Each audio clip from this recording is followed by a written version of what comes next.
A volte non serve raccontare una storia dall'inizio, perché, dato il personaggio, la conoscono praticamente tutti. Infatti, nella mia collezione ci sono giocatori che, per quello che hanno fatto, sono presenti con più di una jersey, perché per ognuna di esse ci sono storie da raccontare. E poi c'è lui.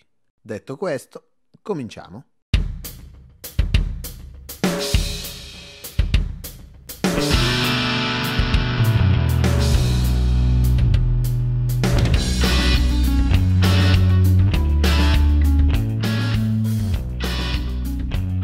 È il 20 di giugno, quando Michael Jeffrey Jordan e i suoi Chicago Bulls alzano il terzo titolo consecutivo. Sono già nella leggenda. 22 luglio. North Carolina. James Jordan è di ritorno dal funerale di un amico. Sta riposando al lato della strada su una Lexus regalatagli dal figlio Michael. Lo svegliano bussando al finestrino. Un colpo e lo lasciano lì, portandogli via la macchina. 6 ottobre. In una conferenza stampa, il più forte giocatore della NBA si ritira definitivamente dal gioco per andare a giocare a baseball. Meno di 4 mesi per sconvolgere una vita, e, in questo caso, anche quella di milioni di appassionati. Ma in realtà questi avvenimenti hanno dato solo la spinta decisiva ad un'idea che si era insinuata da tempo nella testa di MJ. Durante la stagione suo padre era andato a stare da lui per una settimana e avevano parlato molto del futuro. Le parole del padre erano sempre state oro colato per lui. Michael non aveva più gli stessi stimoli, non si divertiva più come prima e il suo impatto mediatico lo faceva sentire ormai un prodotto e non più solo un giocatore. Se siamo arrivati al punto in cui si fanno le pulci a ciò che faccio nel mio tempo libero, allora è inutile parlare con voi. Avevano ragionato sulla possibilità di cambiare sport, quel baseball che tanto amava il signor James. La competitività di Jordan lo porterà a vincere comunque quell'anno e forse non avrebbe preso questa decisione senza l'enorme disgrazia, ma la botta è stata troppo forte. Michael ora lo deve fare per suo padre. Indosserà il numero che usava da piccolo sul diamante e che indossava anche suo fratello Larry, la casacca numero 45 dei Birmingham Barons, una franchigia minore dei White Sox di Chicago. L'effetto mediatico fu enorme, ma le percentuali sul campo non facevano sperare per niente ad una gloriosa carriera anche nel baseball.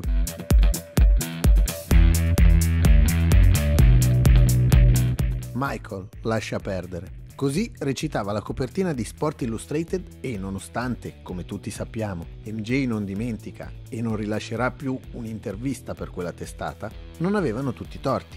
Più che altro faceva rabbia, come vedere interrotto a metà il viaggio di Siddhartha, costretto a tornare nella sua prima casa senza la possibilità di diventare l'uomo che era destinato ad essere. I viaggi in bus, le medie da giocatore scarso, un tuffo al cuore.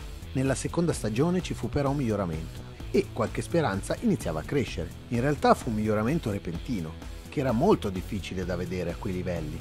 Il punto è che mentre migliorava nel baseball, stava già pensando sempre di più al suo basket. Iniziò ad andare a trovare i vecchi compagni, prima per un caffè, poi per fare 2 tiri, fino a trovarsi a fare 1 contro 1 in giacca e cravatta con BJ Armstrong. In punta di piedi si stava allenando con la squadra per capire se era davvero il momento di tornare. Mentre ci riflette e prosegue il campionato di baseball, i Bulls ritirano la 23. Una cerimonia strana. Lui si sentiva strano. Erano tutti lì per salutarlo, ma lui non se ne voleva andare. Al campo di allenamento dei Bulls c'erano i mass media scalpitanti. Lo vedevano entrare e uscire e non diceva una parola. La stagione va verso la parte finale. Michael vede che i suoi ragazzi hanno bisogno di una mano sapiente. MJ, please, I'm begging. Let me get down on my knees. Wait a minute, get the camera down here. See, I'm on my knees. See, I'm on my knees, MJ. Look, I'm coming down low to the camera angle. I'm on my knees begging. Come back. We need you, bro. Please come back, Michael. Please, please. Il 18 marzo 1995 arriva un comunicato stampa, 4 righe di premessa e 0 righe di testo, 2 sole parole. Let's do it. Siddhartha aveva ripreso il suo cammino alla sua maniera, potente e prepotente, e il giorno dopo, il 19 marzo, è in campo a Indianapolis con la tifoseria nemica ad acclamarlo e quando si toglie la tuta ha il numero 45, perché il 23 doveva rimanere il numero con cui lo aveva visto giocare per l'ultima volta suo padre.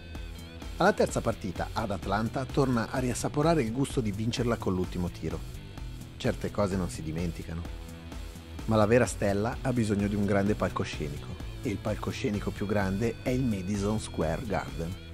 Le Air Jordan 10 Double Nickel hanno preso il nome da quella serata, che è stata chiamata come i nickelini americani del valore di 5 centesimi. Doppio nickel uguale 55 punti.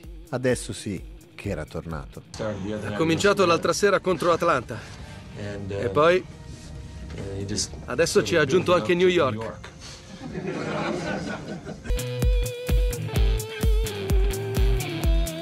Con lui i Bulls hanno una striscia di 13 vinte e 4 perse, raggiungono i playoff e le aspettative di vittoria salgono vertiginosamente. Il primo turno contro Charlotte viene superato agevolmente, poi c'è gara 1 contro Orlando. La partita è equilibrata, Chicago è sopra di uno con palla in mano e non c'è il minimo dubbio di chi debba essere la mano.